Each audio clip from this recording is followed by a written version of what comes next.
Hey guys, it's Postbox Pat and welcome back to a new video, and today I'm going to be telling you guys how to win every single time on Battle Royale in 2018 on solo. So it's going to be interesting and it's something that I really want to talk about with the meta completely changing due to a massive amount of weapons being added into the game, from the crazy potion to the minigun to basically so much stuff which has been added in. The meta has completely changed, and even with the statistics changing very soon on the weapons, I really want to talk about the style of play and the style of play you guys are going to be wanting to play. So for picking a location to dive, I like to make sure it's a long distance from the bus, but usually about 50% in the journey, where you look on the map and you think, you know, not many people are going to go there. And then what I like to do now is I like to push someone straight at the start. So if I see one person going, if there's more than one, sometimes I won't do this. If I see one person at the start, I think to myself, I may as well take them on at the start rather than later on when they've got better loot, because I've probably got more chance of killing them if I take them on at the start. So in this situation, that's what I decided to do. I decided to land here, I grab a shotgun, and I'm like, you know, let's take this guy on and let's see if we can kill him. So he's right there. He's playing as the Black Knight skin. Unfortunately, my shotgun shots aren't too good. It was one of my first games on, but you'll see later on in the game that my gameplay completely changes its style and it absolutely wrecked the guy. So unfortunately, he hits me with a pump shotgun in the head, but doesn't manage to kill me, and I get a nice little finish on him. Oh, he doesn't hit me in the head, sorry, he hits me in the body, and he doesn't manage to kill me, and I get a nice little finish on him. So it was pretty lucky of me there, and I managed to find some potions straight away. After getting the potions, I start to realise to myself, you know, we've picked a pretty good location, the circle is on me currently, and I have to think to myself, let's see how long we're going to have roughly to loot Pleasant Park before we have to move. So obviously we know that the circle's going to be on us, but we don't know exactly if it's going to like stay on us. Now in this situation it does stay on us, but however, if you're playing this game on your own game or something, and you kind of got to judge, should you be looting the entire Pleasant Park or should you not? Now I'm very lucky and I come across a situation where I'm thinking, I'm really wasting a lot of time looting Pleasant Park. You can spend yourself looting stuff, and to be honest, you could possibly get better loot off killing someone. So this decision is something that I've really been considering recently in the game, like about, should I really be looting this long, or should I just loot a few houses and go and find some people? Now that's debatable, and a lot of people would agree with me, it is quite debatable. I'm just speeding up the gameplay because it's quite boring looting all the houses in Pleasant Park. I'm pretty sure most of you guys have already seen this several times within Fortnite Battle Royale, and you probably don't want to see me running around for a good 5 minutes looting the entire Pleasant Park because the circle happens to not be on me again. Well, it happens to be on me again. I've just been very, very lucky with the circle in this gameplay, and I just loot so much stuff. But there are a bunch of people that do come to Pleasant Park, and you will see that in this gameplay. And I want to talk about defending an area and kind of dominating an area which you guys want to like control, because that's where the circle's going to end, or you predicted that's where the circle's going to end. Now, obviously, if the circle's not here, you're going to have to make your move across the street and stuff, and it's not too hard, but make your move to wherever you want to go, and just keep a lookout. Make sure the storm's right on your back if you really want to be super safe, and just make sure no one's getting near you. Very key thing to do, and it can be very useful. So I'm still looting Pleasant Park, and at this point I realised to myself, I've been looting the park now for about 6 minutes, a ridiculous amount of time, and I probably shouldn't have spent this long looting the park, but oh well, I decided to do it because I needed the loot and stuff, and it's a pretty cool move, and it really does help out sometimes. So here I am again, just looking around some more houses, once again looting. I just know no one's around here because I can't hear anyone. You have to keep listening for footsteps at all times. Again, in some of these chests I don't get major stuff, it's just standard equipment, and this is when I actually bump into a guy. So in this situation now, I have a feeling I can hear someone, and I saw movement inside that house. I'm like,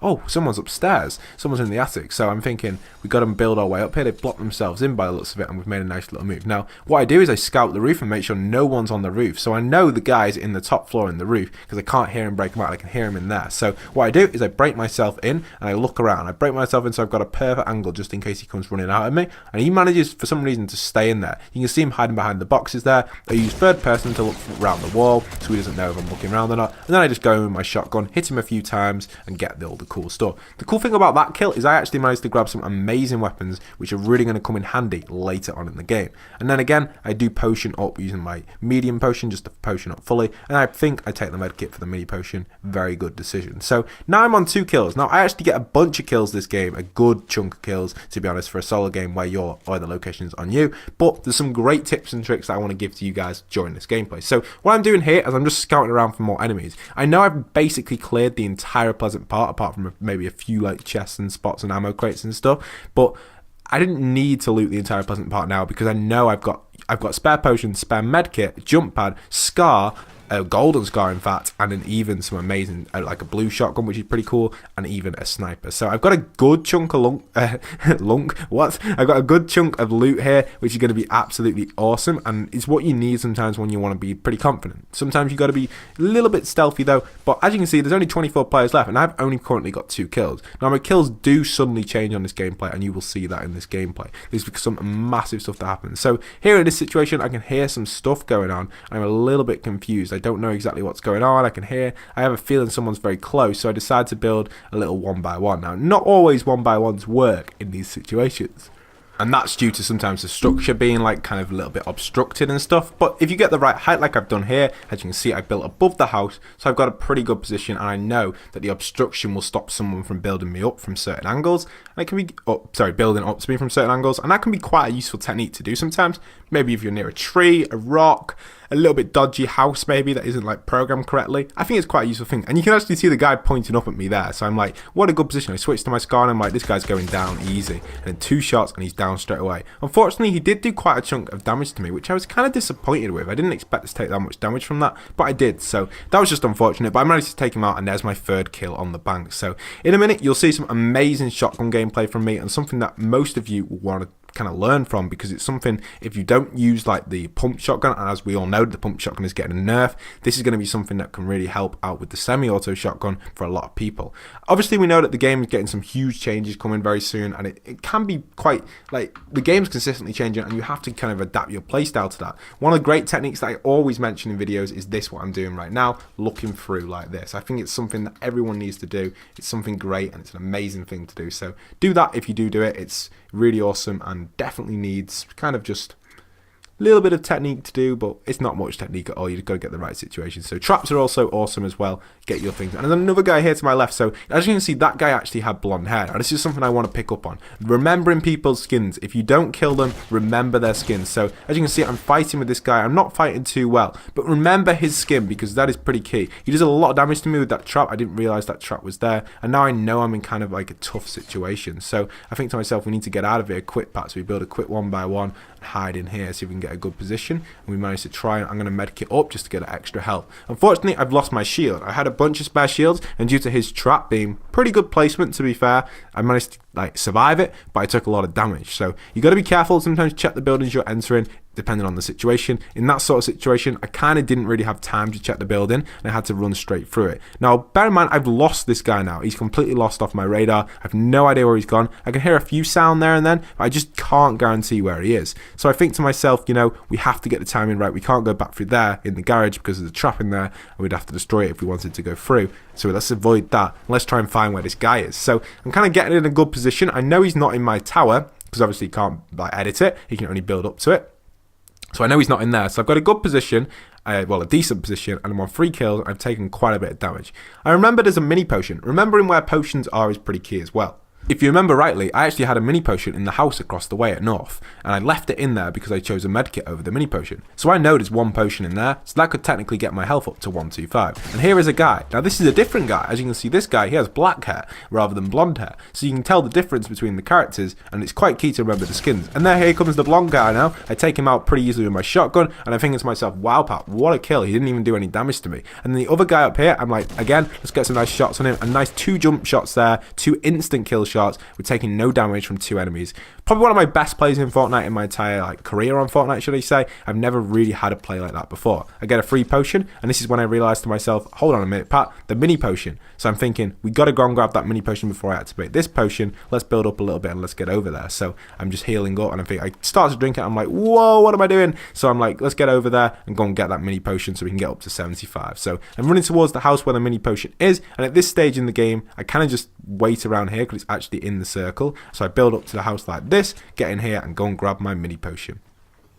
After quite a packed area, or having quite a big fight in combat, I kind of say to myself, we need a little bit of rest from that. We don't want to be engaging straight away. There's only 7 people left now. We loot back up and we go, you know, the circle's going to move in. This house is still in the circle. Why don't we just build around here, keep looting around here, see what we can find, and and build around this house. So again, the house is being quite glitchy, so you have to like double up like I did down the roof. And I think to myself, you know, we're in the circle, we may as well stay here, check behind us, no one's behind us, checking behind, making sure. The only way someone could kill me now, if they got a rebound on the back with grenades or rockets, or they got a huge snipe from a height, like a good chunk, either above me or really high on the hill, and they got like a bullet to bend down. That'd be an easy way of killing me. Now you can hear the minigun going off. Miniguns are something you've got to be really careful about in the game currently. Miniguns are something that can really do quite a lot of damage to you at different angles and different range and stuff. To be honest, if someone's going to be shooting a minigun at you and they're head on in front of you, you could probably beat them with an AR. However, if you're in a structure, miniguns are going to be quite deadly to you because they can wipe out your structure pretty quickly. But solo, there isn't much to worry about with a minigun on solo. You just got to fight back with the person with the minigun. Depending on the situation, if it's a one-on-one, you got a good chance. However, if it's like a 1-1-1, so like 3 people all fighting at once, someone with the minigun may have a good advantage there because the other person may get distracted by the other person. I've seen many opportunities where that has happened and it has occurred, where things like that do happen and people just get absolutely smashed by the person with the minigun because the other two is fighting out and being distracted. So you've got to just make sure you pick your opportunities right, pick your fights right. And I've made a video about that, talking about the right moment to shoot and stuff, which is on my channel currently. It's something that's quite crucial, and I do recommend checking it out. It is an interesting video, an interesting like a bit of common sense, but a bit of like Fortnite technique as well in it, so you know when to shoot and when to not. So here I'm just pushing up. I've been very lucky this game because the circle has ended on me, but as I was saying, the meta has changed, so you have to react to that differently. I decided to build a 1-by-1. Sometimes hiding is better than building a 1-by-1 or playing super aggressive. Again, this is kind of like a more of a passive style gameplay, but I am playing pretty defensive, so it's like passive defensive. So I am still playing with a little bit of aggression on the defense, but I'm not pushing in for people really, unless like apart from the first kill where I really did push in. The others are kind of more defensive kills, just being on my mark. So I see some guy building to my west about 340, 345. So I'm thinking maybe about 350 actually north, bang on north. So I do a little technique, peep over, and I shoot a sniper. And I'm not too sure, I think if the first sniper actually doesn't hit.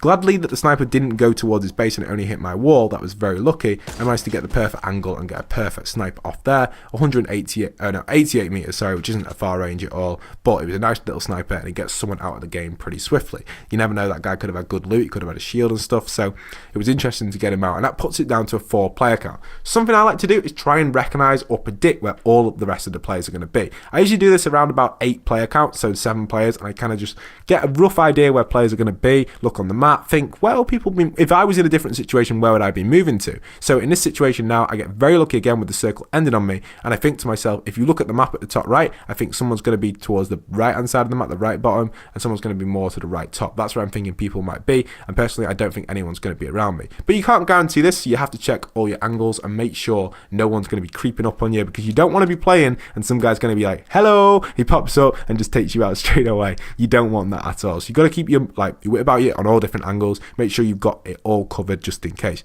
Now I've got 2 lovely trees in front of me, that's why I chose to build here, so anyone on that hill up there can't exactly see me. I'm also keeping my ears open, listening out for people walking around my base, maybe someone that's going to think they're going to be able to build up, so I'd switch straight to my shotgun to take them out if that was the case, or attempt to take them out. You can't always take them out, you can't guarantee it, but it is always worth a try. So with 4 people left, I am kind of in a position now we've got quite a good advantage, because obviously the circle is ending above me and not on the mountain. So I've got the height. I haven't got the super height, but I've got a decent amount of height because I have my base inside the circle where the mountain is not going to be inside the circle. So got a good chance here, got a good chance of winning. So I'm keeping like scouting around, having little peeks and stuff, just kind of staying completely still to make no damage at all. I'm just really focused on that wooden base above me. That base over there, I was a little bit concerned that someone might have built up from that, from like the other side that I can't see, but you never exactly know if that's the case. So right now 2 other players actually decided to drop down, and I'm in a pretty good position to watch them fight out. As one fights out, I go in for the clean kill, get a nice little five shots off it took with the gold scar,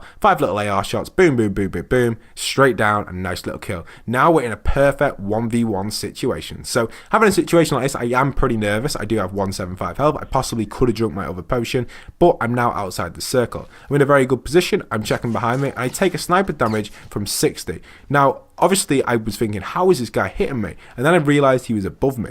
So with someone being above you, you have to stick very tight to your walls and also be very careful. And this is when I decided to take the other potion, to get my potion up to 156. Or even take a little bit of damage and actually be like, oh no, I need to take the potion again. So I was pretty nervous in this situation. But oh well, it was worth it because I did manage to pull this off. So now, with someone building on the mountain where I predicted, you've got to expect, are they going to drop down or are they going to build on top of it and build out? This is when I decided to build this little 1x1 thing, and I could see, they've built a ramp into the sky. I knew if I shoot that ramp, they're possibly going to fall unless they get down very quickly with a jump pad or something. And I managed to get the win from fall damage. So unfortunately I didn't get 8 kills because the last kill didn't count because it was a fall damage kill. However, it could have possibly been an 8 kill win.